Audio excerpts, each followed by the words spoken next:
Okay, I said I was going to do it, and I'm doing it. This is Dazzler #1 by Mags Visaggio, Braga and Rosenberg. When I saw Rosenberg, I was like, Matthew Rosenberg? Gross. No, Rachel Rosenberg. She was the color artist.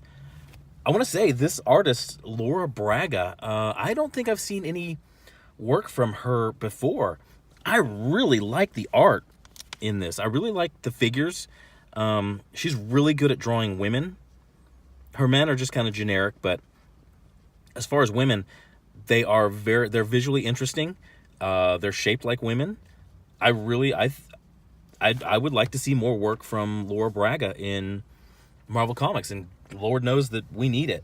So, okay, this would have been, if this were a free comic book day comic, this would have been probably the best free comic book day comic on the shelves. Well, not on the shelves. My comic book store puts them in boxes down on the floor, but they would have been the best comic book in the boxes.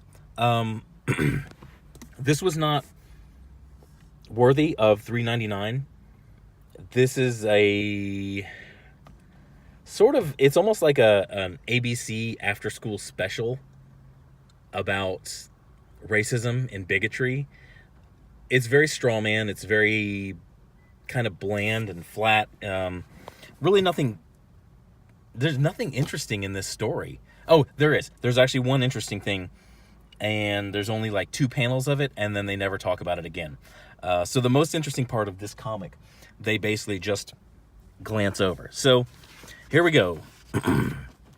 This is Dazzler. This could have been called Nora. This comic book could have been called Nora and Z Go to the Punk Rock Show, or Go to the rock show featuring Dazzler. Because I counted it. There's like 30 something panels of their story. And I didn't count the Dazzler story, the panels that featured Dazzler. That's almost as much as Dazzler had. I've determined that Mags wants to write Gem and the Holograms. You see it because there's a lot of reference to Gem and the Holograms. These little star patterned here on her face. The place is called Hologram. It's all throughout this book. But I don't think Mags should ever write it because, Mags would just turn half of the characters into trans, and then the other half would become lesbians. Mags really can't help but to do things like that. Okay, here's, I'm going to show you a page. Let me get the glare off of there. I'm doing this in my car. Look, hey, I'm DNC. Out of this page, this is the key. These are the 4 key players in this. Guess which one's the villain. If you guessed anybody but this super white person here, you'd be very wrong. Here's your straw man villain. And oh my goodness, he's white. He's so white, he's just like albino. And he runs around calling other people freak. So here we go. They're getting to the rock show, and there's this mutant gang. And I kind of hesitate to call them a gang because there's like 2 of them. And I think at the most there's 4 at a show.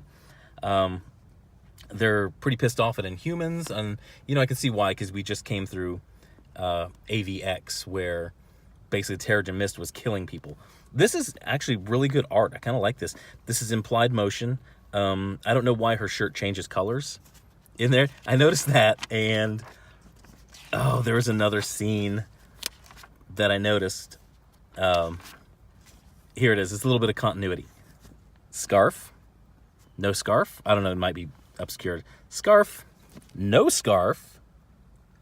Scarf is back. It's a mutant disappearing, reappearing scarf. So I saw that, and I pointed that out in my head. And then I decided, that's when I stopped myself and said, here, Nerdicane, you need to stop and you need to pump the brakes right now before you start nitpicking this, because I want to give Mags's writing in this a fair shot. And I want to give the art, I don't want to pick it apart. It's just this tiny little continuity thing. I don't want to pick it apart. Guess who this... Here, let me zoom in real quick. Guess who that is? Would you guess that is Peter Rasputin? That's Colossus?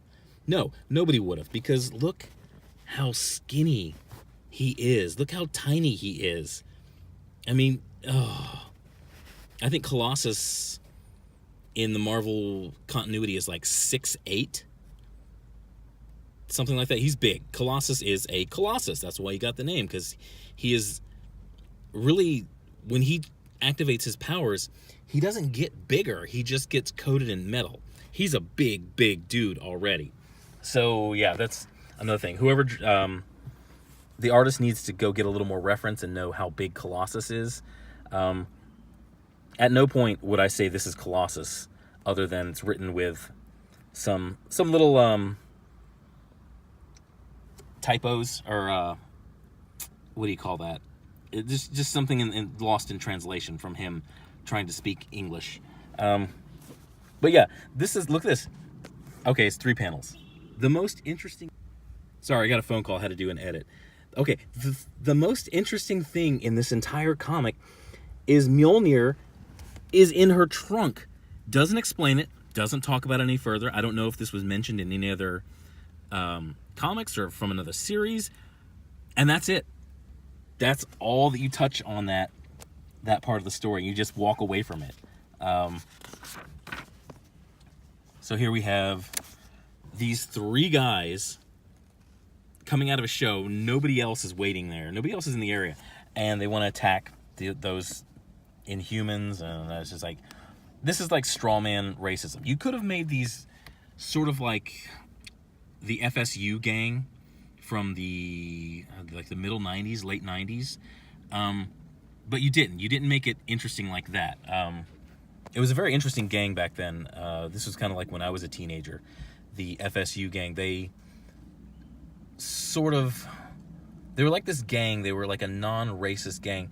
Basically what they were doing is they were in the punk scene, and they were beating up all the drug dealers and the neo-Nazis and the skinheads, and basically driving them out of the punk scene. And it was a really weird gang.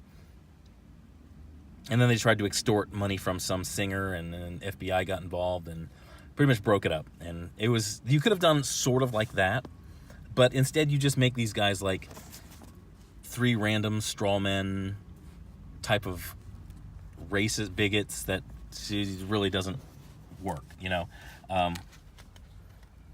But this is, this comic book is sort of written as... I said it before, this is like after school special. This would be a pretty good Archie comic book from somebody, an Archie comic book writer. The problem is Mags has done a lot of writing in the industry and went through DC's Young Writer program to kind of sharpen Mags' skills. And, he's gone through that program. And this like basic Archie CBS after school special strawman writing is what we get. And it's mostly about Z and Nora. You don't really touch on, here's the other, you don't really touch on, like, Dazzler in this book doesn't want to be a superhero. Doesn't want to be known as Dazzler. Doesn't want to be a hero. Just wants to have the band, play music, and just live life. And here's the thing, if you're trying to do that, producing your own light show with your mutant powers is probably not the way to do that, because when you do that, you say, hey, look, I'm Dazzler. This would be like, imagine Hugh Jackman focusing on his musical career, it is being in Les Mis. Now imagine he comes out, he's playing Jean Valjean, and he comes out on the stage dressed as Wolverine with the claws. That would be sort of the equivalent of what this is. She says she doesn't want to be a hero, she just wants to be, look at this, wants to be Allison. But all the time she's still using her powers, she's still Dazzler. Wow, look at this. Marvel Comics in 2018, a woman is shaped like a woman with hips. Look at that. Amazing. I like this artist, Mags, for the writing, Mags, you should be writing better. For all the practice and all the support and all the glad handing you've gotten and DC's Writers Workshop, you should be writing better than this. This story should be about Dazzler, but it's about Z and Nora featuring Dazzler. Once again, the strawman racists come along, and Dazzler doesn't want to be a hero, but she's at the drop of a hat there to fight the mutant racists, and basically she just produces her powers again because these two start singing, and she just beats those two up, and then that's it. She's just like, it's done. She goes on with her life, and it doesn't really resolve the issue with the gang. They're still coming. They're still going to show up. And as a matter of fact, they say this isn't over. So yeah, that's basically left alone. For a one-shot, this really should have been more about Dazzler. And you basically started this whole underground music scene war between Inhumans and mutants. And then you just left it. Oh, God. That's like... Look at that. That's straight out of Gem and the Holograms. So I like the artist. I think she did a really great job. Colors were good. It started out, they need to give, Marvel needs to give this writer or this artist more time, because if you see in the beginning, there's backgrounds, there's foregrounds, there's detail, and then when Colossus shows up, the pink miasma, the Marvel pink miasma backgrounds start to infect this comic book. So it is really like the artist just sort of ran out of time. Look, no background, no background, no background. They use this a little too much in to represent action, things like that. No background, no background, no background.